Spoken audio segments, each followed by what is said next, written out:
So I figured we could talk about chores as a kid. Like you and I in discussions have had very different chores. We didn't talk about it a whole lot, but we did hit on that like my chores were not what your chores were. So what were you responsible for as a kid? Honestly, Anything? Were you princess? What's going on? Why are you laughing? so I would say up until I was like 15, up until my parents at the time got divorced, I didn't really have any chores. Like in all honesty, You I didn't was have any chores? I was spoiled rotten. And then as it was just my mom and then I started to have chores. Like then she was like, "Okay, pick up your slack, girl. You didn't do anything up until this point." So I was Yeah. basically cooking. I'm terrible at cleaning, but I would attempt to clean. She'd always redo my cleaning. Well, you were terrible at cleaning because apparently you didn't start cleaning till you were 15. That's a No, long time. no, like up until I was 15, my mom was like fully doing my laundry and putting it away. And that's really embarrassing to Do you have a message for your mom right now to say thank you? Because admit. I Thank feel you, like mother.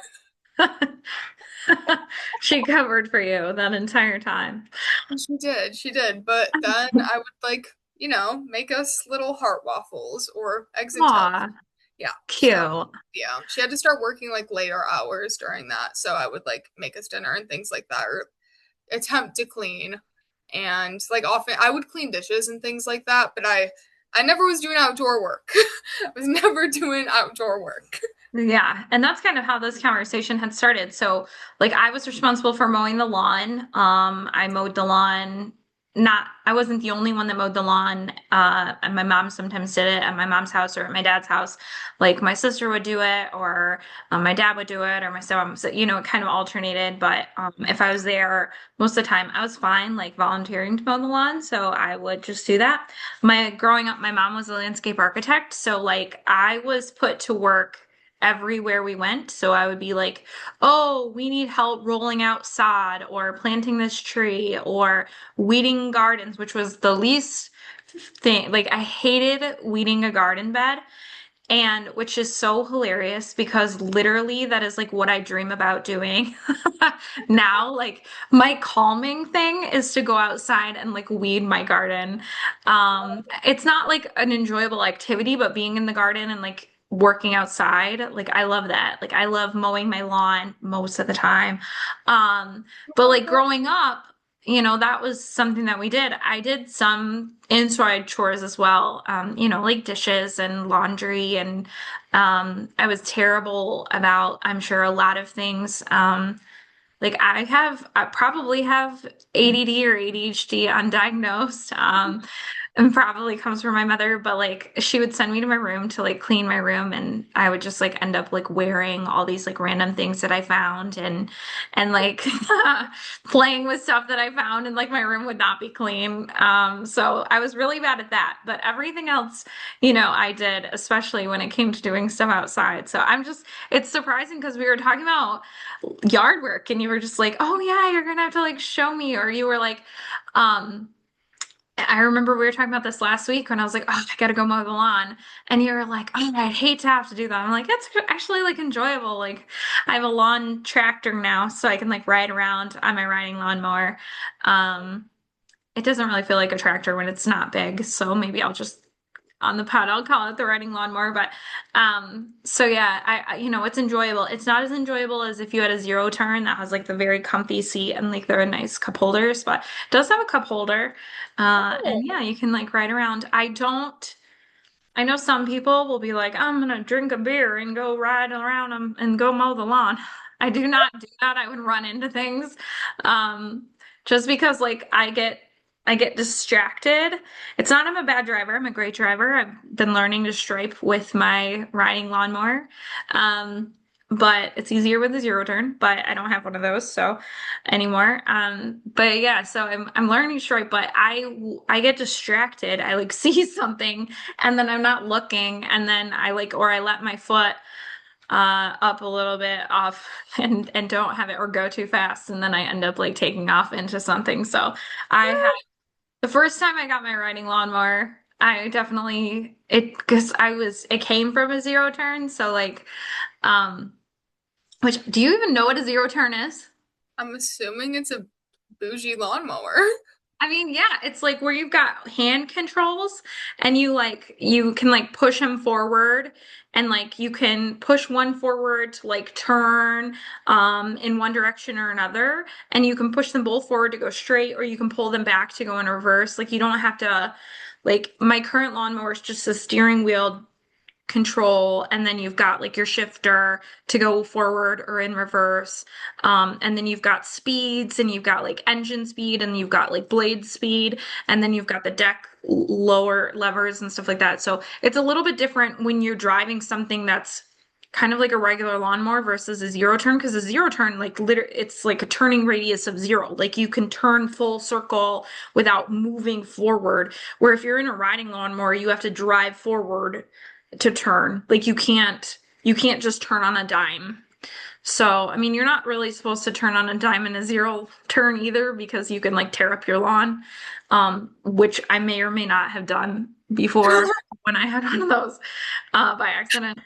But yeah, but when I got my riding lawnmower, I wasn't used to like how much like one, it goes really fast. So like I was not used to that. And then two, it takes a while to like stop and also like the turning radius is terrible. So I have hit things with the bad because I'm not used to the turning. Mostly it's because of the turning radius. Let's blame it on that. But I've hit like my neighbor's pile of wood. I may have bumped our electrical box. It's fine. It's fine. It's still there. It just got a little askew. Uh, I love because that. because I accidentally bumped up the speed too fast and then almost dropped my phone. And then that's part of my problem is I was trying to find my I've got my headphones on, I'm trying to find my podcast to listen to. Um, Usually when I mow the lawn, I listen to Pod Meets World or I listen to Amy Poehler's podcast, like one of those. And so I'm like, trying to get it up on my phone. And the stupid thing is I wait until after I'm already driving to do that. So it's fine. I've got plenty of lawn to figure it out. Oh my Um, God, you hate your lawn. I would pay to see that happen. I would pay to see you give it a little love tap. yeah, it goes to, well, you don't give it, there's no, once you, there's no gas. It's just going. Once you put it in drive, if you take your foot off of, uh, if you take your foot off the lever, like it just goes. So it's not like you have to push the gas, like it goes. And if you've That's got the speed up, which is a like little lever thing, too high, then you just take, it's just bad. It's bad. oh my So God. anyways, yeah. So, Hannah knows that like when I went out to mow the lawn the other day, like I had to put gas in it because it was the first time mowing the lawn with my rider. I also have a push, and I always start the season with the push so that I could like find bunny holes and like pick up sticks and stuff like that. But I put gas in my rider and then realized like, oh, I have a flat tire. Ended up fixing that. It was like off the rim and flat. Ended up fixing that, and I was finishing up my mowing my lawn and I had just gotten to the front section in front of my house and I like did a outline, a perimeter, went around the perimeter once, was going around the perimeter the second time, and then I stripe. And as I went around the perimeter the second time, I almost completed it and then realized like the deck had broken and like was gouging like a whole side completely around the outside of my lawn. So it looks like I was trying to build like some kind of putting green look to it because it's like rounded edges with like a high grass on one side and like no grass and then it slowly gets a little bit so yeah, that's been fun. It's been a fun experience. But I grew up mowing the lawn sometimes with a push mower that didn't have power to it. You powered the blades as you pushed it uphill. So thanks, Mom. But yeah. I would cry. I would cry. My dad tried to get me to mow the lawn once. I lasted about 10 minutes. Keep in mind, he offered me money. I don't remember how much he offered me, but he offered me money to Not mow the enough. lawn. Not enough money is what you're saying. Yeah. Like, that is a chore I will not be doing. ever, well, no, I probably will at some point definitely do it when I inevitably have a garden or something. Like I will have to do it. I just don't, I dread it. I dread mowing the lawn. I mean, as a kid, I understand because like I was a ginger kid, and so like you put your ginger kid, my mom loves the sun and I hated it. And so she would be like, "Oh, let's spend 5 hours at this client's house like weeding and pruning their trees and things like that." And I was just miserable, like drinking from the hose, like desperate for water and hot and burning. Like she couldn't Oh, put enough sunscreen on me to keep me from being pink at the end of the day. It didn't matter. I burned through clothes, like it was really bad. So oh my God. yeah, it was you ginger kid skin. That's what happens. And you freckle, like you've got all these freckles. You freckle like crazy, and then these old people are always like winking at you in grocery stores, which always creeped me out. And then they'd be like, "Do you tan in front of a screen door?" Like it's just like leave me alone. But anyway, I do love doing yard work now. I do love spending out time outside, and I do cover up so that I do not burn. Big hat and everything with my headphones. But So yeah, but I'll keep it I keep the speed slower now. So but when you finally have a lawn or when you come to my house, I will teach you how to use the riding lawnmower and you can zip around. wait, Just I'm not gonna lie, like I would we'll much put you prefer in a a riding different lawnmower. area so that you're not we'll put- so that you're not like hitting things like I did. That'd be so fun. Well, you're listening to Millennial Meets Gen Z 90's edition, the podcast where one of us grew up with the 90's, surrounded by the movies, shows, and pop culture that helped shape everything. And the other is discovering it for the first time. I'm Allison, the Millennial. I'm Hannah, the Gen Z. And each week we go back and we revisit a piece of the 90's culture. So whether you've lived through it or you are just discovering it now, let's rewind. So our movie of the week is the 1993's The Sandlot. This is up on Disney Plus right now. Make sure you go check it out if you haven't seen it, and then come back and listen to our pod. You know, go Um, watch it like right now. And now that we're into baseball season, this is a perfect movie. So, The Sandlot is a nostalgic coming of age comedy about Scotty Smalls, a new kid in 1962 California neighborhood who learns to play baseball with a local group of boys. They experience summer adventures, including confrontations with the terrifying junkyard dog known as the Beast, after Smalls hits an autographed Babe Ruth baseball over the fence. Now, this movie was written and directed by David Mickey Evans and co-written by Robert Gunter. Now, I want to mention that our director was the writer and original director for Radio Flyer, which is a really good 90's movie. We've got it on our list eventually. He also directed a Sandlot prequel that I don't think ever made it or it's still in process. So there might be a prequel coming, not really sure. He also directed First Kid, Beethoven's Third and Fourth, and The Sandlot 2, which is not the same as Sandlot Coming Home. My bad, I thought it was. But it's not. Those are two different movies. So I don't know how to get to Sandlot 2, but I don't think we saw it up on Disney Plus. We saw it Coming Home on Disney Plus. Yeah, no. Okay. Yeah, it's so funny that it's two different. Right? He also wrote Journey to the Center of the Earth, which we discussed last time. He wrote the screenplay for Ed and The Sandlot Heading Home. So that was the other one. He did write that. He didn't direct it. So for clarity, you have seen this movie before, Hannah, and when did you originally see it? I was a kid. I had to have been like between the ages of 10 to 13. Which parent was it that was like, you need to watch The Sandlot? My dad. Your dad? All He's a right. big baseball person. He loves the Sandlot. My brothers are in baseball and he's the Okay. coach. So he's very big into baseball and he played baseball when he was younger. So So what did you we think of watch this it. one then? And then what did you think of the rewatch?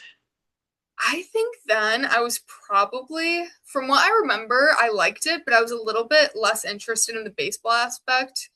But now I'm more interested in it. You know what I mean? Like as a Okay. kid, I was not a sporty kid. I did dance. I was Okay. besides that, like baseball, basketball, all that did not interest me. Like I did not want anything to do with it. But now watching it, I'm like, okay, there's more to the plot than just baseball. Like there's all this fun drama, and I feel like I understood it a little bit better because me at like 11 probably was like, I don't know what is going on in this movie. Why are they running around the bases? So now that I understand baseball and I've gone to my brother's games, I'm like, okay, I get it. I get it. So I loved this movie. I watched it 3 times. That's how much I loved it. Oh my gosh, that's a lot. Well, it's a really good movie, so I get why. Yeah. Do you have any other thoughts before we get started? I do want to talk about my favorite character, Benny the Jet Rodriguez. I loved him. He was so sweet. He was such a Yeah, nice kid. I he feel was like a when I was good a kid. kid, yeah, I feel like when I was a kid, I probably didn't have a favorite character.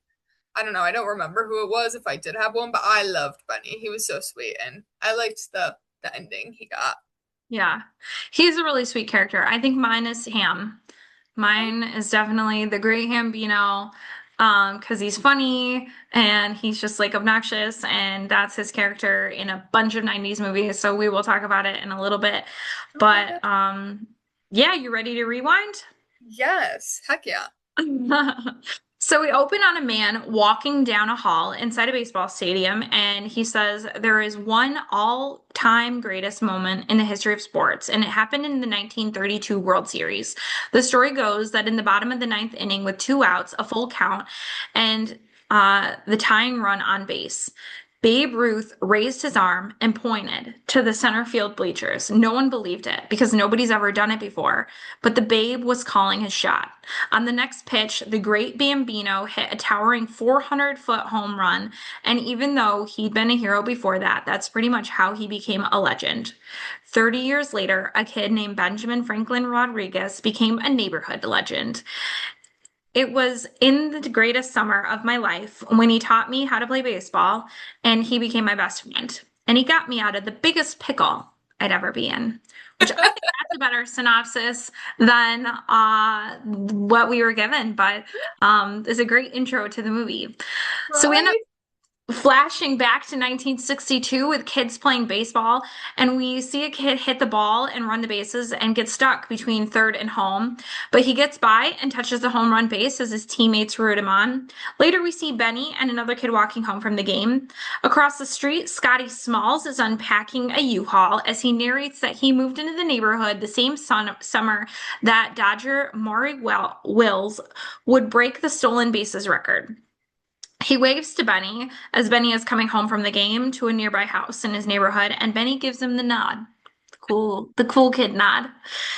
He says he doesn't have any friends, and it was towards the end of fifth grade, so he didn't have much time to make friends before the summer.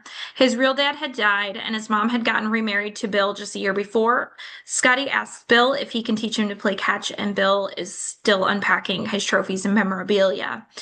And he's like, yeah, eventually, we'll get to it.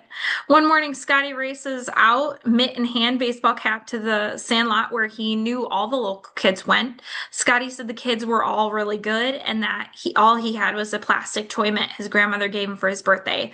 But they only had 8 kids, and he thought he could be the ninth man somewhere in the outfield. Then he sees the outfield fence shake from something on the other side.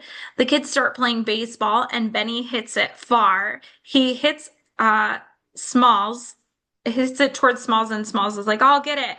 And he goes to get it, and he hears growling on the other side of the fence, but grabs the ball and goes to throw it back. Now, you can tell he doesn't know how to throw, but he tries anyway, and it goes about 5 feet in front of him, and all the kids laugh, and he runs out of there crying.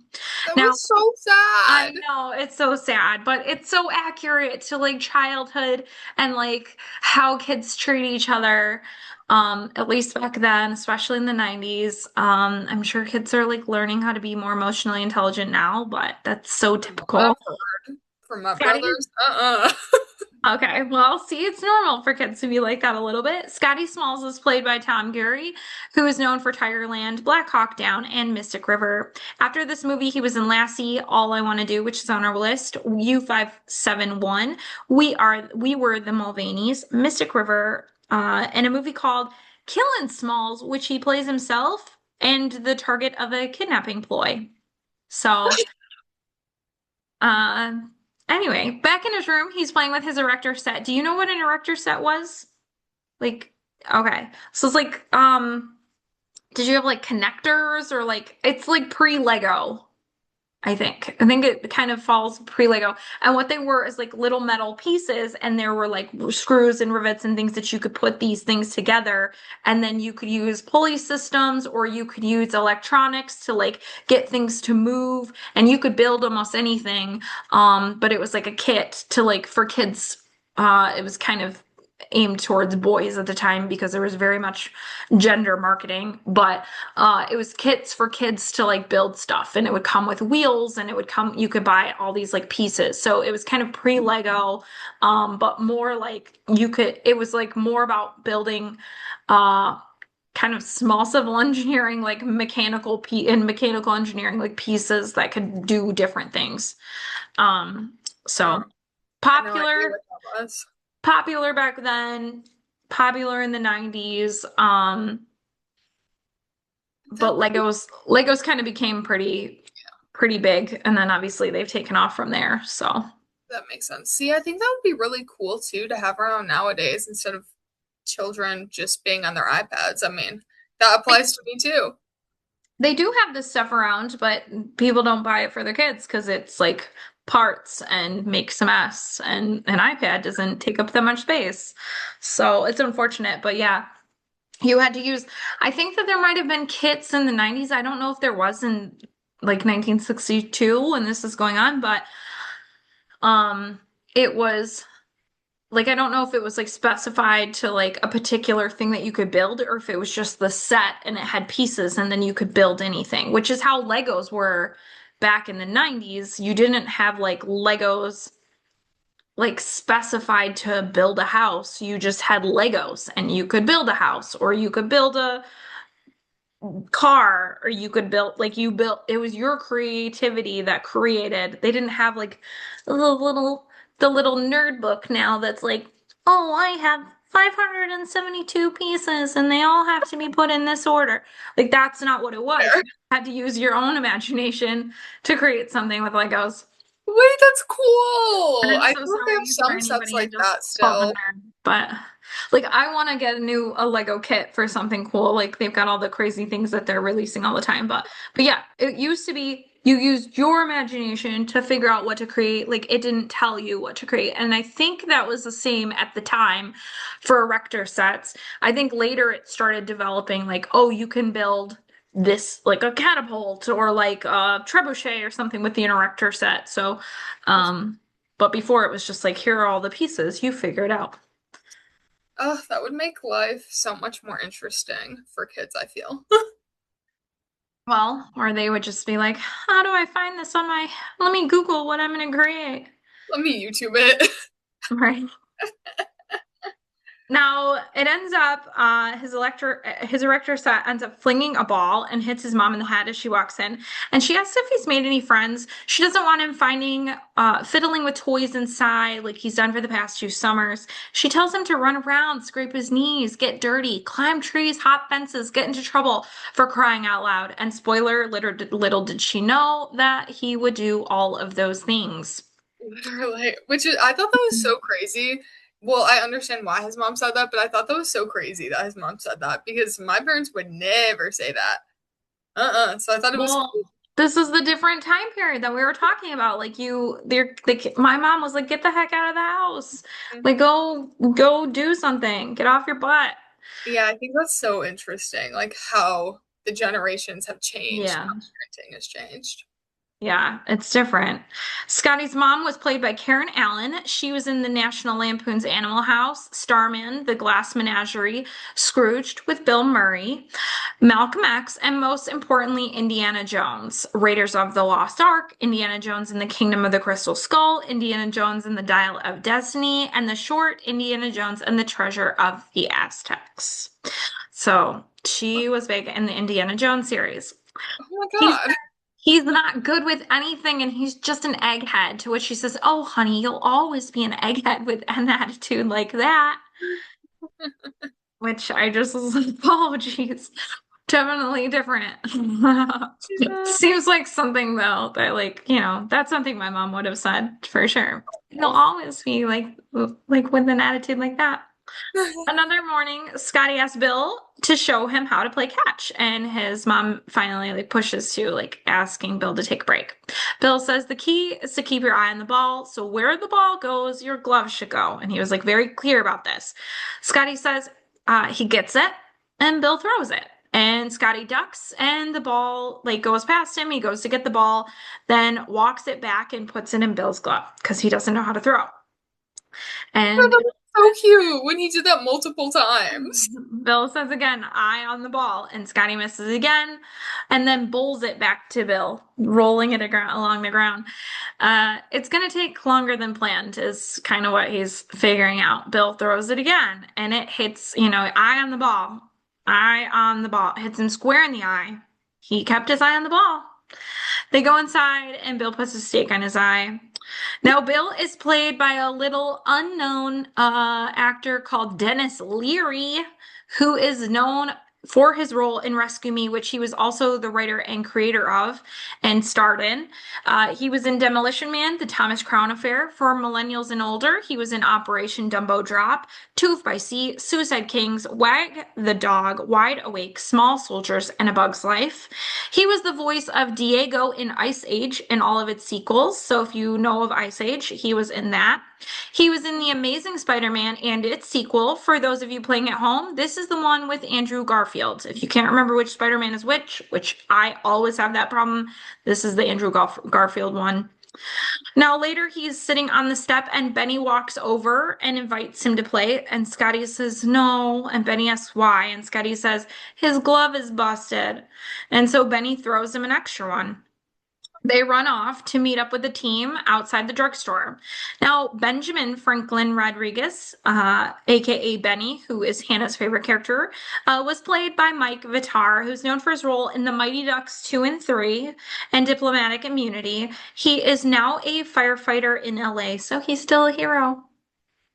Wait, I didn't know that. I did look into him a little bit because I was just curious if he what else he was in, and I was like, wait, he's in sports movies. What? Yeah. That was cool. Outside, the group is gathered round, and Ham puts a beef stick in his mouth and says, I'm the great Bambino. And they can't understand him. And he takes it out and he says, I'm the great Bambino. And they're like, oh. And Small says, who's that? And Ham turns around in shock. What? And then one of the guys says, were you born in a barn, man? Yeah, yeah. What planet are you from? You never heard of the Sultan of Swat? The Titan of Terror? The Colossus of Clout? The Colossus of Clout! The King of Crash, man. Oh, yeah, the Great Bambino, of course, Small says. I thought you said the Great Bambi. He lied, obviously. And then Ham's like, that wimpy deer? I This is love why he's, that this is part. why he's my favorite. Benny He's so introduces the funny. group. Benny introduces the group to Smalls, so let's do the same, minus the spitting, because they spit when they get introduced. We're not going to do that here. But Timmy and Tommy Timmons, Tommy is known also as Repeat because he repeats everything his older brother says. So Timmy is played by Victor DiMattia, and Tommy is played by Shane Obzinski, respectively. So Victor DiMattia was in Turner and Hooch, another great dog movie from 1989, highly recommend, with Tom Hanks. Dennis the Menace, the TV movie, and a movie called Cool as Ice. He was also in Radio Flyer, and he did a few episodes of Growing Pains and was once a voice in Oliver and Company, just like an extra voice. Now, Shane was known for his role in My Girl. He was in Hidden Fears and Matinee. He was also in Cop and a Half and a few episodes of Clarissa Explains It All. I think he played a character called Nick. Okay. So, I'm gonna look out for that. Mike Squints Palladores is played by Chauncey Lepardi, and he was in movies including The Opposite of Sex, Father of the Bride, The Big Green, playing alongside Patrick Renna. He also did an episode of Boy Meets World. He was in Casper. He did several episodes of Freaks and Geeks. He played Kyle in Gilmore Girls, if you want to see something newer, and he was in The Sandlot Heading Home. Alan McClellan, they call him Yeah Yeah. You'll never hear him called Alan. He's played by Marty York. He was in something called Do Justice and was just in a few episodes of Boy Meets World. He also wrote something called Beyond the Lot, but that's not out either. So I don't know if there was another sequel that was talked about. Oh, Bertram Grover Weeks, also just called Bertram, was played by Grant Gelt, who was in an episode of Northern Exposure. He was in a movie called Marked for Death and Avalon. He was also in a TV movie. Um, he did an episode as well of Boy Meets World. And I think that was it. lots of Can you them do Boy Meets World. Yes. Oh, Wow. we're gonna keep hearing that. Yeah, sorry. But we love me some Boy Meets World, and I will constantly point it out that a lot of these kids from the 90's end up in there at some point. Kenny Yeah. Nunez was played by Brandon Quinton Adams. He was in Michael Jackson's Smooth Criminal music video, and he was in the Moonwalker Michael Jackson movie and Michael Jackson Smooth Criminal 2. I think that was the second music video. He did a few episodes of Empty Nest, which we've seen people from, and A Different World. He was also in Mighty Ducks and D2. Ghost in the Machine, a few episodes of Fresh Prince of Bel-Air, Boy Meets World, Sister Sister, Moesha, and was in a movie called The People Under the Stairs, which sounds really creepy. Yeah, that sounds terrifying. And then last but not least, my favorite character, Hamilton Porter, who they call Ham, was played by Patrick Renna. Now, first of all, I do want to say that Patrick Renna is a huge TikToker and he's on Instagram. So if you are not following, go over and hit the follow button on his page. But in addition to Sandlot, Patrick Renna is known for Son-in-Law, The Big Green, which is a great movie, and Dark Ride. He started an episode of Salute Your Shorts, which was that was his first thing that he did. It's a Nickelodeon TV show. We might actually find an episode that we can watch, Hannah, because it's weird but funny.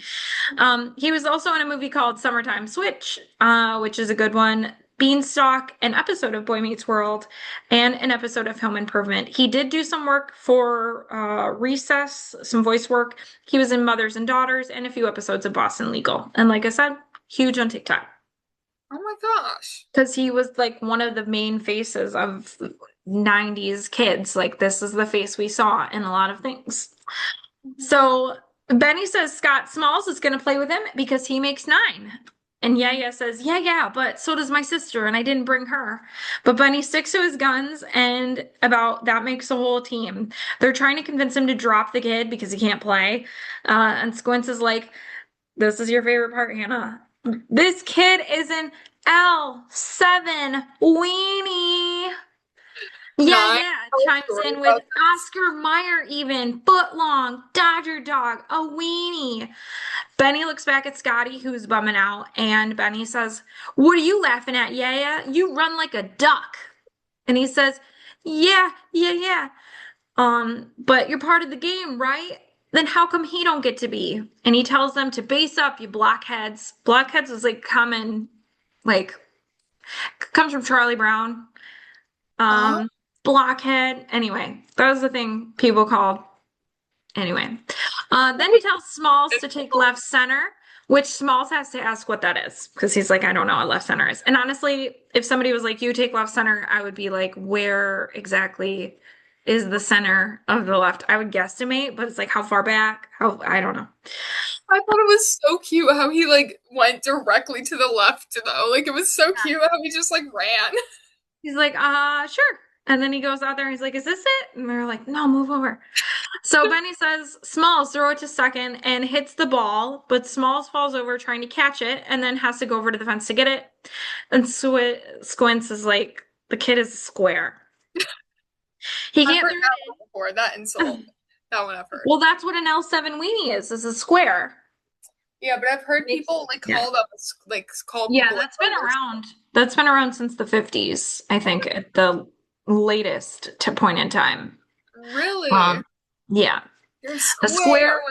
was like you're a geek, you're a nerd, you're a square, you're like you don't do anything bad, you know are on the up and up and it's like not cool. So, Oh, wow. yeah. You're not a greaser, you're a square. Okay. So Smalls can't throw it in. So he runs over to Kenny instead, and everyone looks really confused. And Benny runs out to talk to Smalls. He says he can't throw it. And or Benny says, like, you can throw it. And Smalls is like, I can't. Benny tells him to stop thinking so much and to just have fun. He asks him if he had a paper route and says, chuck it like you would a paper, and when your arm gets to the top, let it go. Smalls asks, okay, but how to catch it? And Benny says, well, just stand there, stick your glove in the air, and he'll take care of the rest. I loved this part. So good. So Benny runs back and Squints yells, about time, Benny, and my clothes are going out of style. And one of the other kids says, they already are, Squints. No, Benny spits on the ball, throws it up, and hits it to Smalls, who sticks his glove in the air and catches it for the first time ever. He throws it back to Bertram, and Kenny says, I knew it. I knew it all the time. I thought that was Smalls hears growling behind him and he sees a big shadow of a dog on a fence. Later, Ham, Benny, and Smalls are walking home, and Benny tells him 8 a.m. tomorrow, wear a t-shirt and jeans, burn the hat. He gives him his old hat, and Smalls runs in to excitedly tell his mom. I thought it Before was bed, so cute how he wore like yeah. polos to it. Before bed, he wrote down baseball stuff to remember. Item number one, the Great Bambino? Question mark. The next day, Ham is up to bat and calling himself Hamilton the Babe Porter and Long Ball Porter. And then he points and Kenny dies laughing. He's like doing the Babe move. Kenny throws it and Ham swings and misses. And you call that pitching? This is baseball, not tennis. Give me something I can hit. Kenny says he's throwing the heater, and then Ham hits the heater and it goes over the fence. And everyone is beating him as he runs the bases because now they can't play without a ball. Small says, wait, I'll get it. And the kids realize he's going to climb the fence and they pull him down. And he says he can't get the ball back because of the beast. They tell him to quietly walk up to the fence and peek through the hole. He sees something, grab the ball, and he's like, what is that thing? And they respond, camp out. So later in the treehouse, Smalls is late and they tell him to be quiet. Ham asks Smalls if he wants a s'more, and he says, s'more what? And he's like, no, no. Do you want a s'more? Smalls says, I haven't had anything yet. How can I have more of nothing? Ham responds, you're killing me, Smalls, and then explains s'mores, graham mallow, and chocolate, as he calls it. Instead of graham cracker and marshmallow, it's just graham mallow. Those Uh, are like my favorite snacks. Like one of my favorite things. Anything s'more flavored or actual s'mores, so good. who doesn't want s'mores? I mean, it's amazing. It's all sugar and it's perfect. Yeah. Squints quiets everyone and says, it just went to bed. Then he tells the legend of the beast with his flashlight shining up on his face. The legend of the beast goes back a long time before any of us could pick up a baseball, back to a place called Myrtle's Acres. It started 20 years ago when thieves kept stealing things from Myrtle's junkyard. So Mr. Myrtle got him this new pup from the dog pound. He fed him whole sides of beef and turned him loose in the junkyard, and the pup was grateful. And so in a few weeks, the pup uh, grew into the beast. He grew big. He grew mean. And he could protect the junkyard with only one thing on his mind, kill everyone that broke in. And he did. And he liked it a lot. The beast was the most perfect junkyard dog that ever lived, a true killing machine.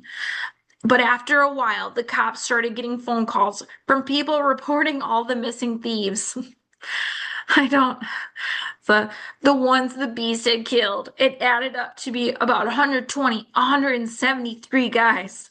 I feel like anytime I'm exaggerating, that's what I do too. I'm like, it was like 80. I mean, 70 billion.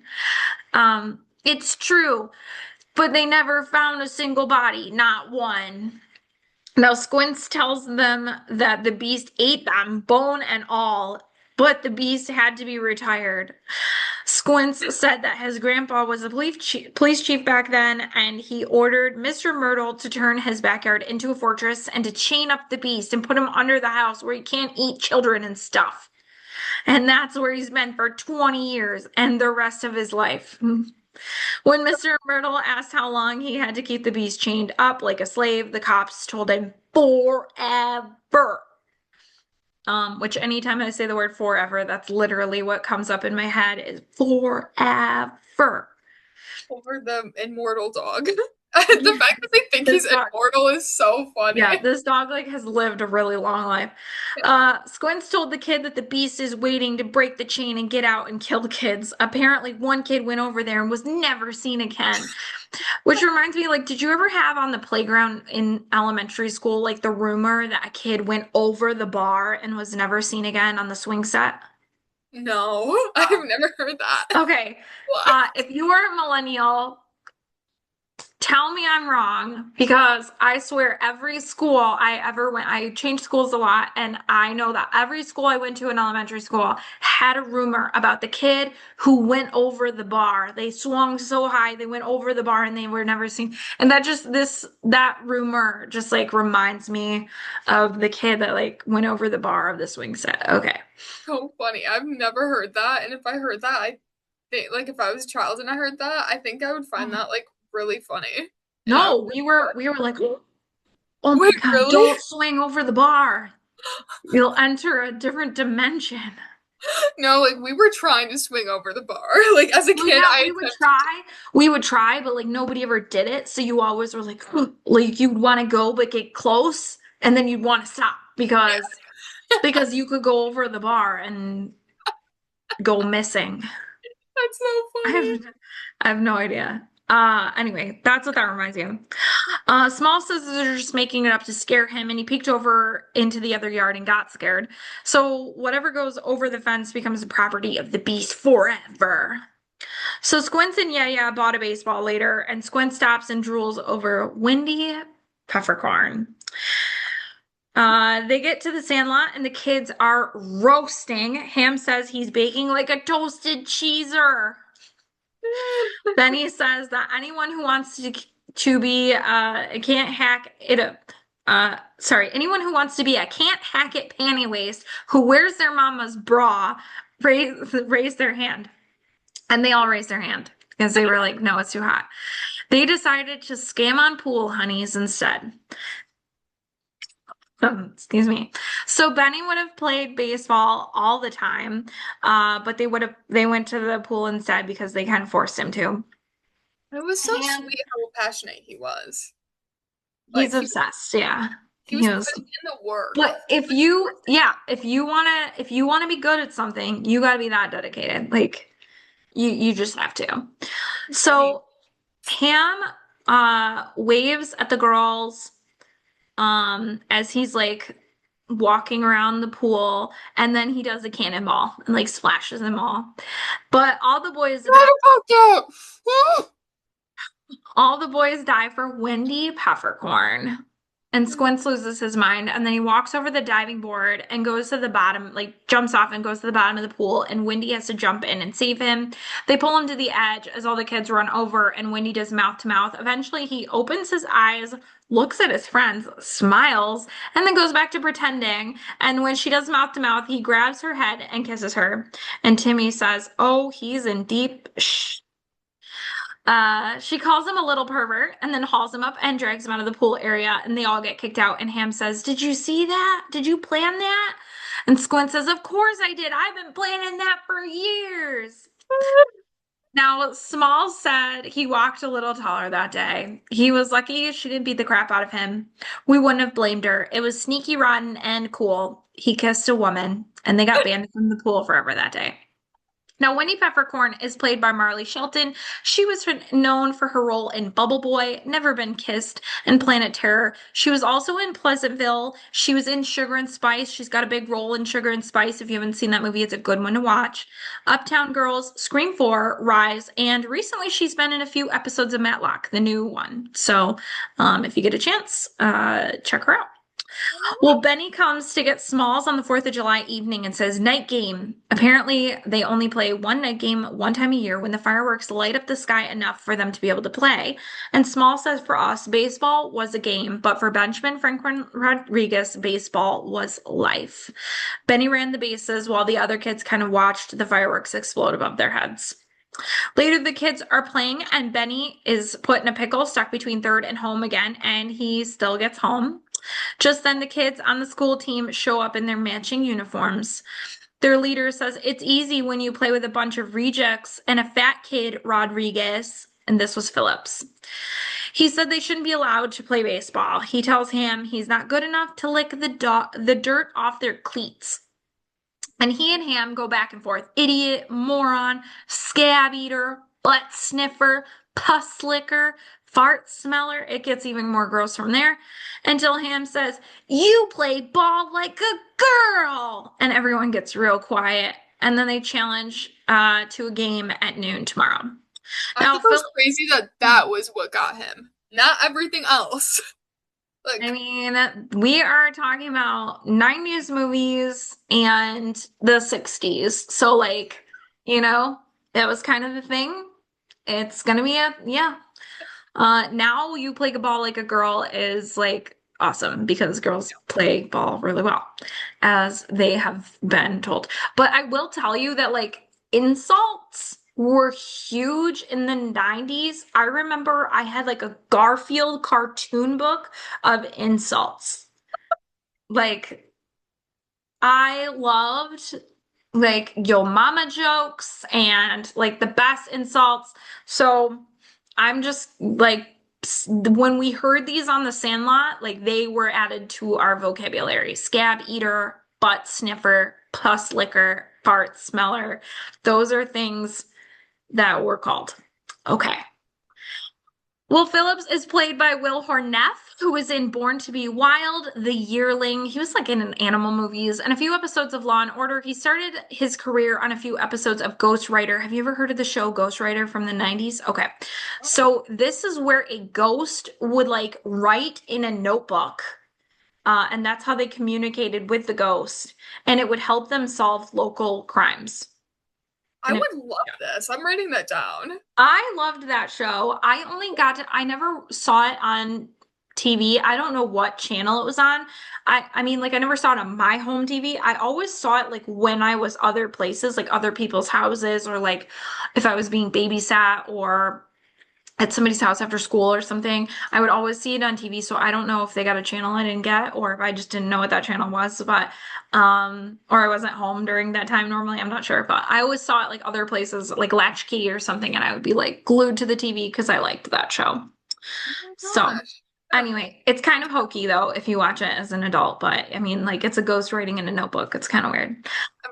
I feel like it comes with the territory. Like the words just start appearing too. It's just like, okay. Well, Ham is the catcher and keeps harassing all the batters at the game. And he says, if my dog was as ugly as you, I'd shave his butt and tell him to walk backwards. And later, when each of the kids is up to bat, they'd get hit after hit, but the opposing team got like nothing because he was heckling them the entire time. So That's Benny so hits funny. the ball and knocks it out of the park. And apparently they won and went to celebrate. And they did the stupidest thing. They chewed chewing tobacco and they rode the tilt-a-whirl.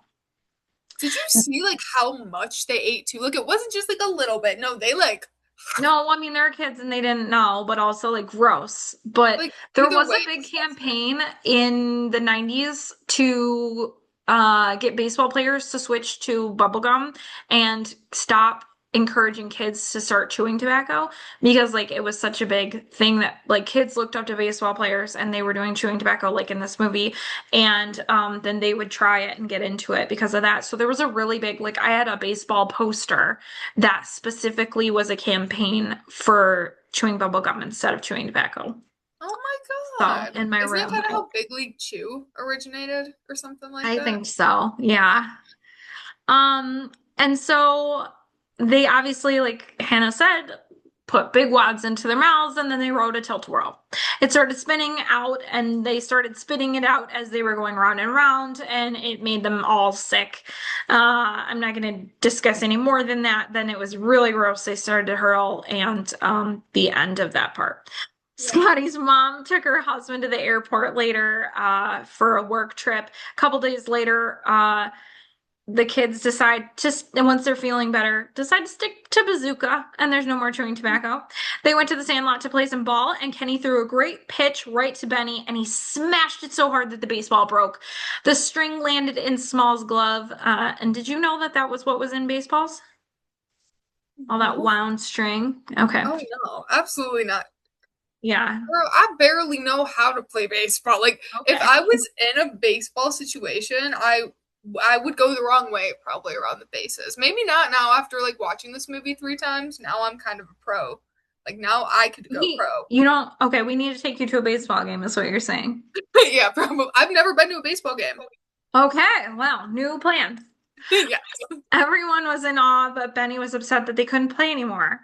Small said he had a ball, and he went back to Bill's study and took the one off of his shelf to play with. He ran all the way back, and they started to play. Smalls was at bat, and Ham tricked him on the first one by saying his fly was open. But the second pitch, he hit over the fence, so he's come a long way. Then Benny couldn't get back, and Smalls was really upset. Ham runs over. You forgot to turn. You go to third base. And Smalls had walked over to the fence, and the team looked really confused. Bertram said maybe the shock of his first homer was just too much for him. And they walk over to him standing at the fence. Smalls says he's got to get that ball back, and they all think he's joking. Benny says, we'll just get another ball. And he's like, no, I got it. You got to get that ball back. We got to get that ball back. You don't understand. It wasn't my ball. It was my stepdad's, and I took it from his trophy room. Somebody gave it to him. We got to get it back. He's going to kill me. Squints says, listen to me, Smalls. It's a matter of life and death. Where did your old man get that ball? Smalls says, I don't know. Some lady gave it to him. Why? She even signed her name on it. Someone named Ruth. Baby Ruth. And just then the team erupts. Babe Ruth? And they run over to the fence and they all peek over and they see the ball and then this big paw grabs it and they all run away screaming. The beast got it. You're dead as a doornail, Smalls. Yeah, you're dead as a doornail, Smalls. And they chastise him for bringing the ball out, signed by Babe Ruth to play with. And he says, yeah, but I was going to put it back. And they were like, but it's signed by Babe Ruth. And he's like, you keep telling me that. Who is she? And Ham is like, what? The Sultan of Slot. The king of crash, the colossus of clout, the colossus of clout, Babe Ruth. Ham says, the great Bambino. And Small says, oh my God, that's the same guy? And Benny tells him that Babe Ruth is the greatest baseball player that ever lived. People say that he was less than a god, but more than a man. Benny tells him that ball that you just aced to the beast is worth, well, more than your whole life, man. Smalls drops to his knees. Like he looks like he's about to be sick. He's like, we gotta get that ball back. Now they go find bottles to cash in to buy a ball. And Benny signs Babe Ruth's name and Scotty puts it back in the holder. So it's just in case. And his mom catches him in the trophy room and says, you know he doesn't like it when you touch his stuff. And then she tells him that Babe Ruth signed that ball and he was the greatest baseball player who ever lived. Dad's father gave it to him. Maybe someday he'll give it to you. And he was kind of like annoyed or stressed that like his mom even knew who Babe Ruth was and he didn't. Later in the tree, what? I would be mad too if I was an elementary school boy or out of elementary school, fresh out of elementary school boy who did not know who the greatest baseball player was, and my mom did. I'd be like, why didn't you teach me this?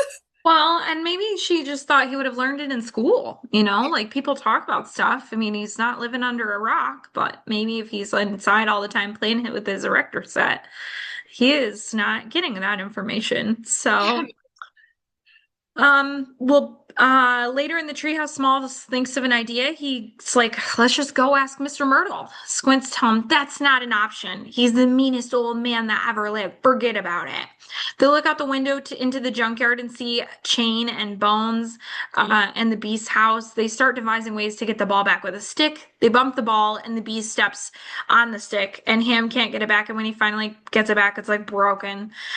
They try again with an erector set, tools, and a pot on the end. They get it up over the ball, and then the beast stops them and steals the erector set piece, and it comes flying back all bent up, which I think is hilarious. And they say, I think we've seriously underestimated the beast. Next, they get a vacuum attachments and a catcher's mitt from the treehouse with 3 vacuums. They get all of it going, get the ball. They go to haul it up, and the beast comes out and bites the pole and bends it, causing the vacuums to short out and explode. And before it explodes, they all dive out of the treehouse. Timmy was still in there, and he comes out covered in dust. Oh, yeah. Watching him try to get this ball was the funniest thing ever. Like, what were his ideas? Yeah, he's like, we've been going about it all wrong. We need total surprise, an airborne attack. The beast will never expect it.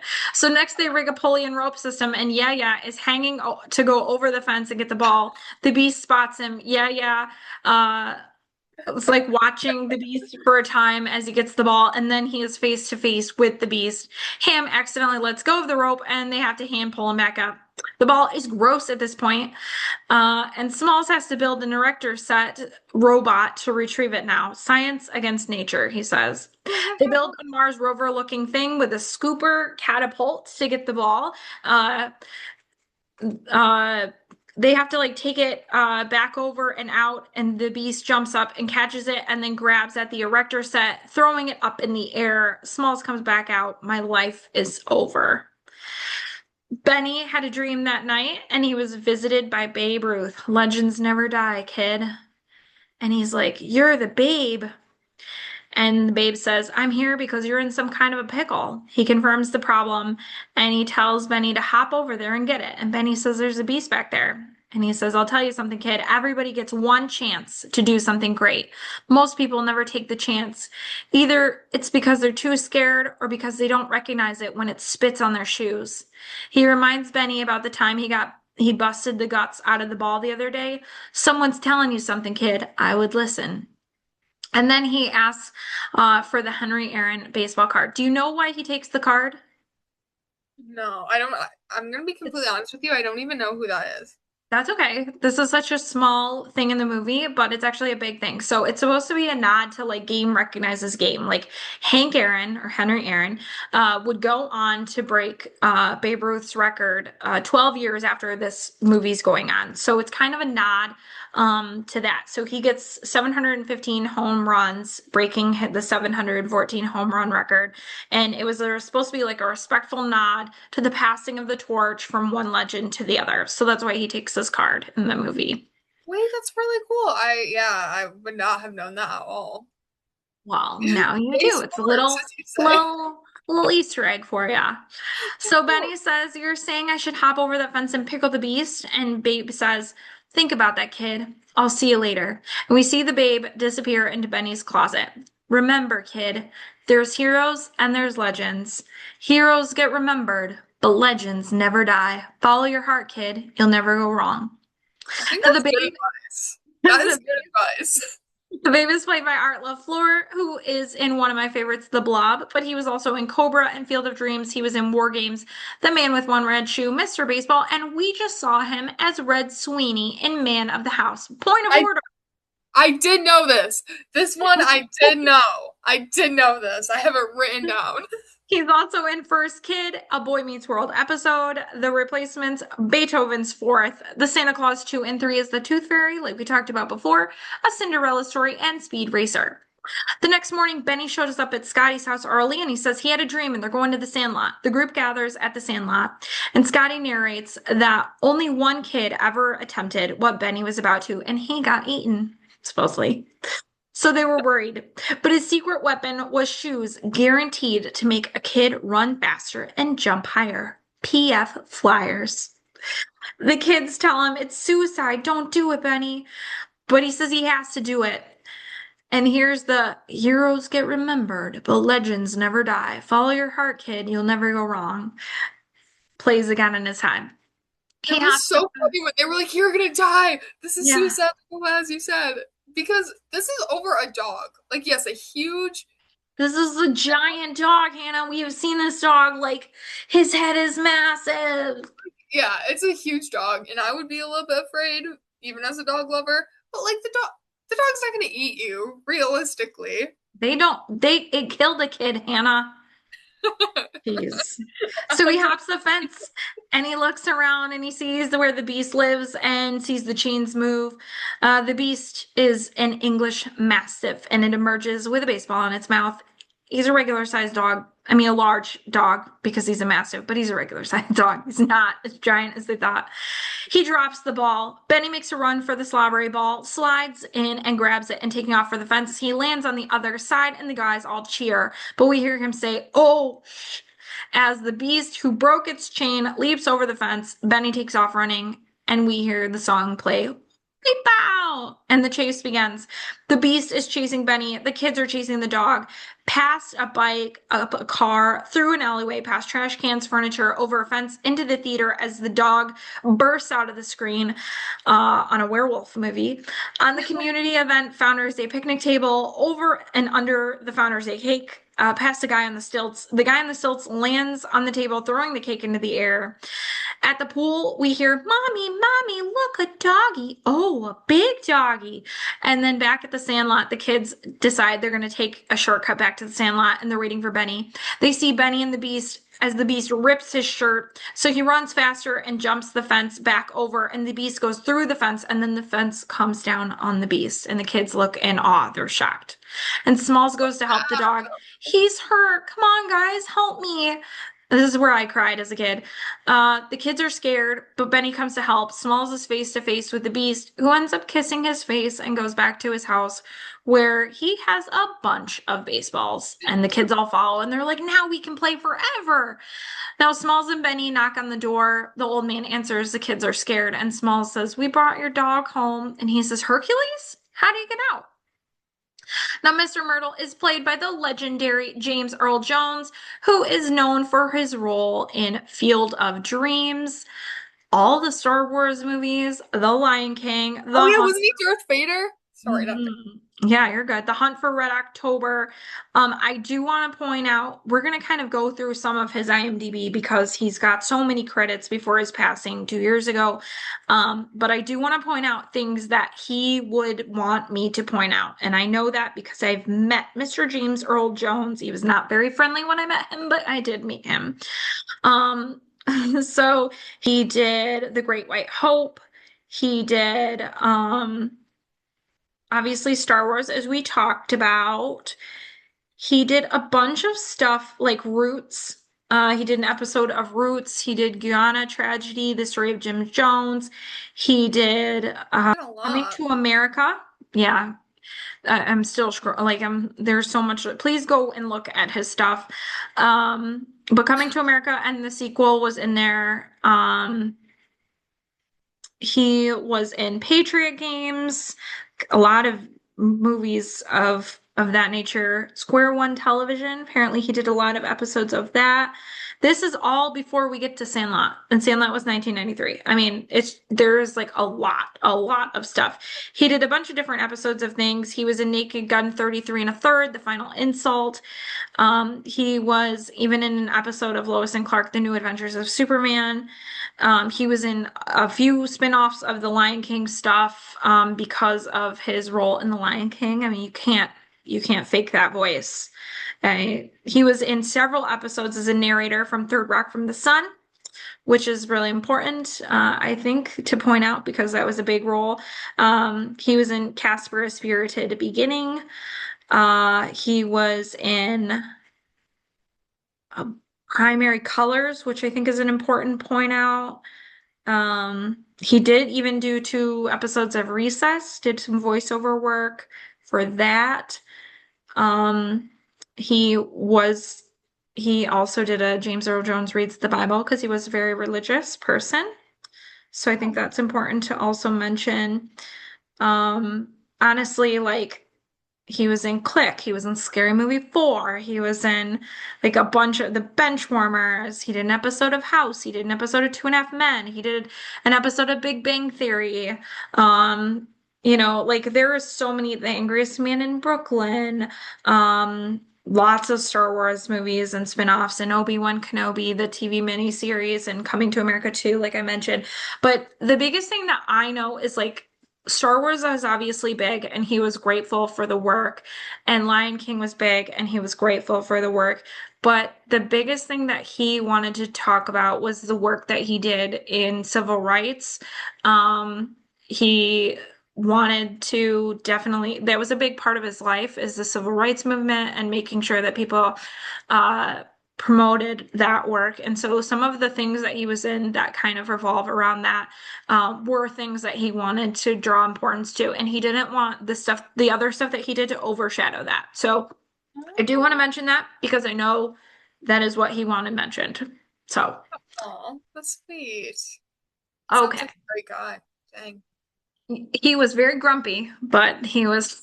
I met I met him like he came to my college and I volunteered to like work his event. And so he was a little grumpy when he came to my college and he was very annoyed with people wanting to talk Star Wars and wanting to talk Lion King at the time. But as he got older too, he did say he was grateful for those things and grateful for those fans. It's just I think it's probably hard having such a big role in Star Wars and having like so many people cling to that and like I think he wanted to make sure he was remembered for more than just those things. So That's totally something something to think about. Well, anyway, Benny says, we hit a baseball into your yard and tried to get it back. And Mr. Myrtle says, so you're the ones that have been making all that racket. And Smalls is like, yes, sir. Mr. Myrtle's like, did you get it? And he opens the door. It's evident that he's blind. Small says, yeah, and he hands him the baseball. And Mr. Myrtle says, first time anybody's gotten the best of old Hercules. Why didn't you just knock on the door? I'd have gotten it for you. And the kids beat up Squints, who had talked them out of that in the first place. And he's like, we got the ball back, didn't we? Now, Mr. Myrtle thanks them for bringing him home and tells them to come in and talk to him about baseball. Inside, he says, aren't, you're in trouble, aren't you, son? And Smalls is like, yeah. He says he took it without asking. It's his stepdad's, and Babe Ruth signed it. Myrtle says, George signed this? And Smalls is like, George Herman Ruth? Yeah. And he's like, I take it back. You're not in trouble. You're dead where you stand. Mr. Myrtle tells them to hold on, and he goes to his cabinet. He gets out another baseball and he gives it to him, and he says, here, I'll trade you. Now, Benny says, that's really nice of you, but that ball really is signed by Babe Ruth. And Mr. Myrtle says, so is this one, and along with the rest of the 1927 Yankees. And the kids look at it in awe. But why would you trade? And he says he's got a lot of good stuff and points to it and tells him to look. Besides, you need it more than I do. Now, Smalls looks at the photos and is like, you knew Babe Ruth? And he's like, George, sure I did. And he knew me. He was almost as good of a hitter as I was. And I would have broken his record too, but Smalls says, you went blind. Mr. Myrtle continued, I used to crowd the plate, so the strike zone almost disappeared. Pitchers hate that. That's the way I played 100% all the time. Baseball was life, kind of like Benny. And I was good at it, real good. And then one day, high and fast one, pow, the lights went out. And the kids look down sad. And Benny says, I don't think we can take this ball. And Mr. Myrtle says, I'll tell you what, you guys come back, come by once a week and talk baseball with me, and we can call it an even trade. Smalls makes a deal. Later, so sweet. I loved him too. Later, Bill comes home and Smalls hands him the ball. The narrator says, even though Bill loved the Murderers Row ball, he was still plenty mad about having swiped the Babe Ruth ball, and so he was grounded for a week instead of the rest of his life. But after things worked out, he didn't have trouble calling him dad all the time. And they lived together in the neighborhood for a few more years with all the kids until junior high. When someone would move away, they wouldn't replace them on the team. They just kept playing the game like that person was still there. Smalls said it was funny. Benny called the babe Hercules, only to have that be the name of the dog. Yaya's parents shipped him off to military school. After the army, he became a pioneering engineer of bungee jumping. Bertram got really into the 60s, and no one ever saw him again. Timmy and Tommy Timmons became an architect and a contractor, and they became millionaires when they developed mini malls. Squints grew up and married Wendy Peffercorn, and they had 9 kids. Hamilton Porter became a professional wrestler, the Great Hambino. DeNunez played AAA ball but never got to the majors. He owns his own business and coaches Little League, the Heaters. Hercules lived to be 199 in dog years. I really don't think that's the case. I did the math on that if it was the 7-year rule, and that is 28, and I've never heard of a dog living to 28. So, Especially not a dog that big. yeah, it seems crazy. Smalls was the last one to move away. Benny was known after the Beast incident as Benny the Jet Rodriguez, and his name stuck with him. So we flash forward to Benny the Jet Rodriguez playing for the LA Dodgers. I do want to mention older Benny is played by Mike's older brother, Pablo Vittar. So it's brothers that play young Benny and older Benny. Wait, that's cute. I I didn't thought know that was that. cute too.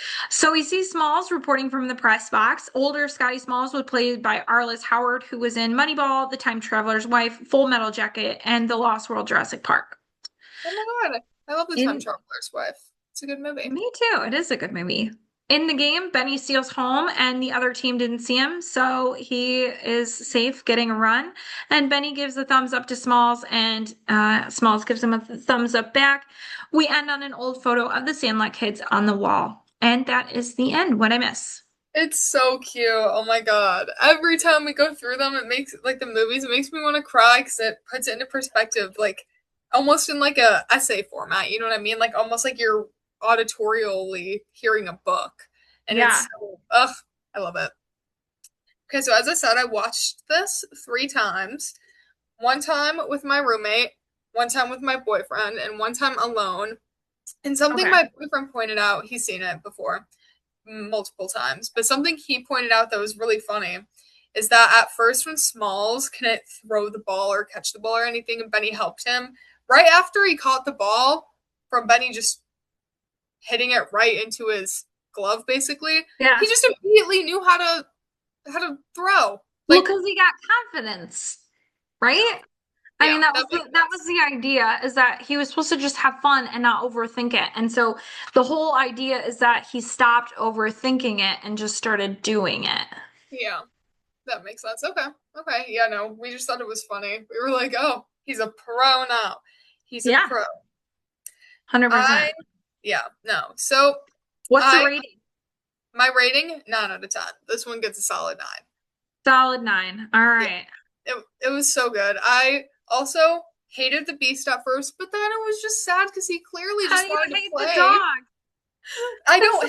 I don't hate him because he's a dog. I just was scared of him because I was like, they were making him out to be so much scarier. At least like the first time I watched it, Well, I yeah. completely forgot He that he was was he was like as big as a house in some of those scenes. like, I was like, right. how big do they imagine this dog is? But as a kid, like you think everything is much scarier and larger than it is, right? So Yeah. Wait, that's a really good point because we were probably seeing it through like their point of view. So it's like this big imagination, yeah. dog. Oh my God, that's so funny. Yeah, no, but then I realized I was like, the poor thing just wanted to play. Like he was just collecting these baseballs and just was like, hello, I want to play Yeah. with baseballs. And I just Yeah. thought it was sad that he was not like as bad as they thought. And I thought it was cool that his name was Well, Hercules too. they thought he ate a kid. So And 170 people. Squints was no help. Yeah, no. None of them were any help. Like they were ready. Right? Like, But I mean, that's where that rumor came from. He ate a kid. I so know because stupid. my grandfather was chief of police. Like, So stupid. And so stupid. I also wrote down, as we kind of talked about, that since I've seen this movie before, it was kind of interesting rewatching it because I think we've only rewatched one movie I've seen, right? yeah, it was She's All That. All Yeah, the other movies have been new. yes. So it was kind of cool getting to because I saw She's All That like definitely after I saw The Sandlot, so it's kind of cool like rewatching it from an adult's perspective now. Like I don't That's what know. I've been saying. I get it now, and I'm like, oh my God, wait, and I like the movie more now that I'm older, and I think that's Yeah, so cool. I'm like, there you wow, go.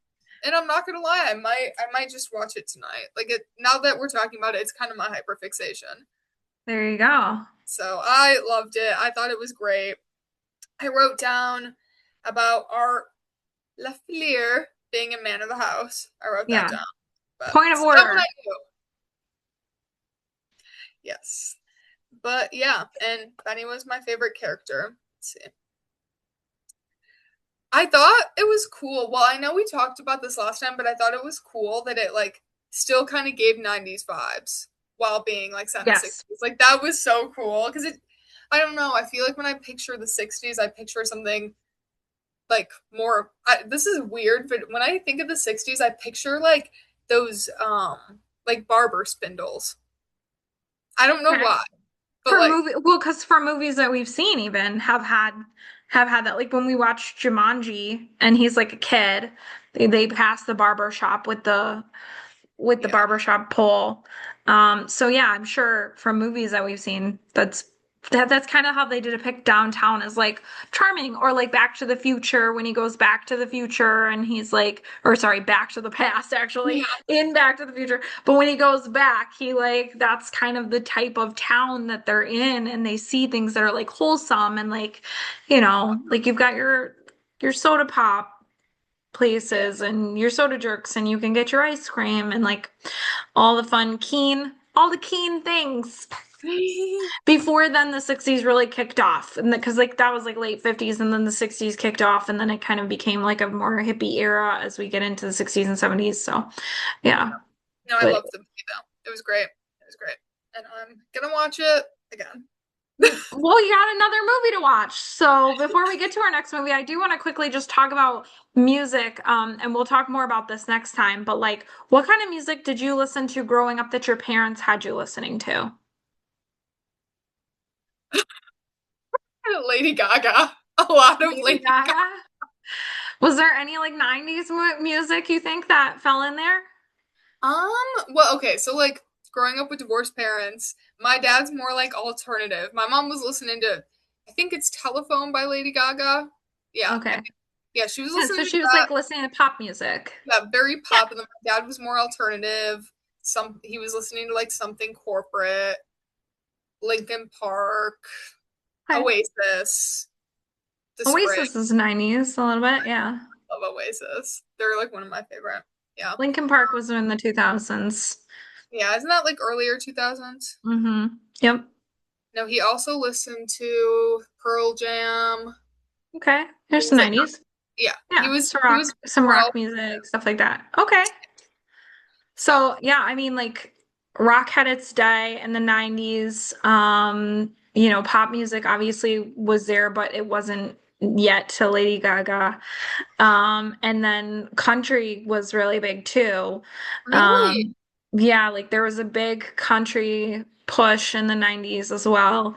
A lot of people know this song. Hey, pretty lady, won't you give me a sign? I'll do anything to make you mine, all mine. I'll do your bidding and be at your beck and call.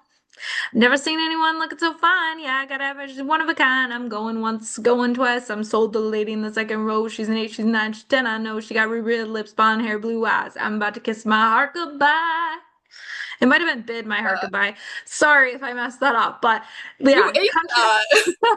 No, well, I went faster too than normal, but like, because the song's actually slower than I always remember it is in my head. But country made a huge hit too. So, but yeah, we'll be talking music, I think, next week. So maybe I'll have to introduce you to some 90s music next week as we enter our next watch. Now our next watch is not about 90s music, but it is a movie, in the 90s about music. So our next watch is going to be That Thing You Do. Um, it recounts a fable of pop rock band formed a year after the Beatles had taken America by storm in early 1964. So we are still hitting like kind of a 60s era, Okay. but this was made in the 90s. Jazz aficionado Guy Patterson, unhappily toiling in his family's appliance store, is recruited to the band by the Wonders. And it was spelled Oneders, and later renamed Wonders, which is actually a really funny part in the movie when you hear why they do that. But he Okay. was recruited to the band after their regular drummer, Chad, breaks his arm. Also funny how he broke his arm. After Guy injects a 4/4 rock beat into the lead singer Jimmy's ballad, the song's undeniable pop power flings the Wonders into a brief whirlwind of success, telling the tale of many American bands who attempted to grab the brass ring of rock and roll in the wake of the British invasion. So I think that this is a really great transition, before we go back to another baseball movie. So a little break in the middle to hit some music. You are going to recognize, hopefully recognize, a few people in this movie. Tom Hanks is in this movie. He's a big role in this movie, so you will recognize him. And I'm going to leave it at that, and we will talk about more about that next week. Okay, I'm writing that down. I am going to do my research. Sometimes You I don't do, have to do sometimes I your don't. research. So, well, you don't have to do your research. Just tell me if you recognize them. Because I think when you start to see these people a few times, like Tom Hanks, for example, now we've seen him in two movies. So when you see him in a third movie, you probably will recognize him, right? So you're Definitely. gonna have that. You're gonna have that a few times. There's people that we've talked about in past movies too that are small parts in this movie. But we'll just talk about it. It's just, yeah, you don't have to research it. You can if you want to, though. Want to. Um, but anyway, this is going to be a rental. I don't think that it's up on anything, but it's only $2.99. So it's a $3 rental on Amazon or YouTube or anywhere you would rent a movie. I think it should be up on a platform right now, but it currently is not. That's bogus. I've heard of this movie too. I feel like it's pretty popular. It's a really good movie. I used to watch this movie on repeat when it came out. I just loved it. I loved it. I had the soundtrack on CD, and I loved it. So, well, that is it for this episode of Millennial Meets Gen Z 90s edition. Thank you for listening and rewinding with the 90s with us. If this episode sparked a memory of your favorite scene, your favorite music, what were you listening to? If you have tips about something about baseball to help us learn, or mowing the lawn, or this made you see this classic in a new way, or something that we missed, make sure you reach out to us. We would love to hear from you. Make sure you follow us and subscribe wherever you get your podcasts so that you get this latest episode. We drop episodes every week. And so we don't want you to miss our next one.